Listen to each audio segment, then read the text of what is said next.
नमस्ते दोस्तों, मैं आपका लेखक नवल किशोर फिर से नई कविता के साथ आया हूँ। एक मिट्टी, वो मिट्टी जो आज तमाम मनुष्य जाति उसी मिट्टी के बने हैं और फिर भी उन्हें अत्याचारी सहना पड़ रहा, उन पर गाली गलौज किया जा रहा है। वो चाहे किसी भी जाति का हो, उन पर अत्याचारी हो रहे हैं, उन पर न जाने कितनी अभद्र भाषाएं हो रही है। उन्हीं का कविता है। तो दोस्तों, और एक बात सबसे बड़ी जिसमें राजनीति से जुड़ा गया है ज़्यादा, तो दोस्तों ये नहीं होनी चाहिए। जब हम एक ही मिट्टी का बने हैं तो फिर भी अलग अलग जाति में बांटा गया है और उन्हें न जाने कितने अभद्र भाषाएं सुनाया जा रहा है, उन पर अत्याचारी सहना पड़ रहा है। तो दोस्तों इसीलिए हमने एक कविता लिखी है, तो ज़रा गौर से सुनिएगा। बहुत ही अच्छी कविता है।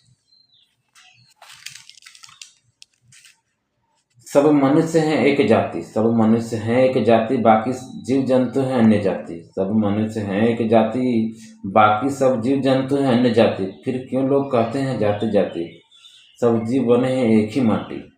सब मनुष्य हैं एक जाति, बाकी सब जीव जंतु हैं अन्य जाति। फिर लोग क्यों कहते हैं जाति जाति, सब जीव तो बने हैं एक ही माटी। जाति जाति के नाम पर कोई पकड़े डंडा तो कोई पकड़े लाठी, जाति जाति के नाम पर कोई पकड़े डंडा तो कोई पकड़े लाठी। अरे दुनिया वाले समझ जाओ हम सब हैं एक ही जाति, अरे दुनिया वालों समझ जाओ हम सब हैं एक ही जाति। किसी का उठेगा जनाजा तो किसी का उठेगा खाटी, किसी का उठेगा जनाजा तो किसी का उठेगा खाटी। हम सब मनुष्य का खून लाल है, हम सब मनुष्य का खून लाल है। और क्यों बांट रहे हो जाति जाति, और क्यों बांट रहे हो जाति जाति। तो दोस्तों ये मेरी छोटी सी एक माँ सरस्वती को वंदना था, एक छोटा सा कविता था जो हमने आप लोग को सुनाया। अब मैं आप लोग से प्रार्थना करता हूँ कि कविता को भारत के हर एक व्यक्ति तक ये कविता पहुँचनी चाहिए और जाति जाति पर नाम पर किसी पर अत्याचार ना करना चाहिए, चाहे वो किसी जाति का हो। सब जाति समान है। जब भगवान ने जन्म दिया है तो सबको बराबर समझ के ही जन्म दिया है।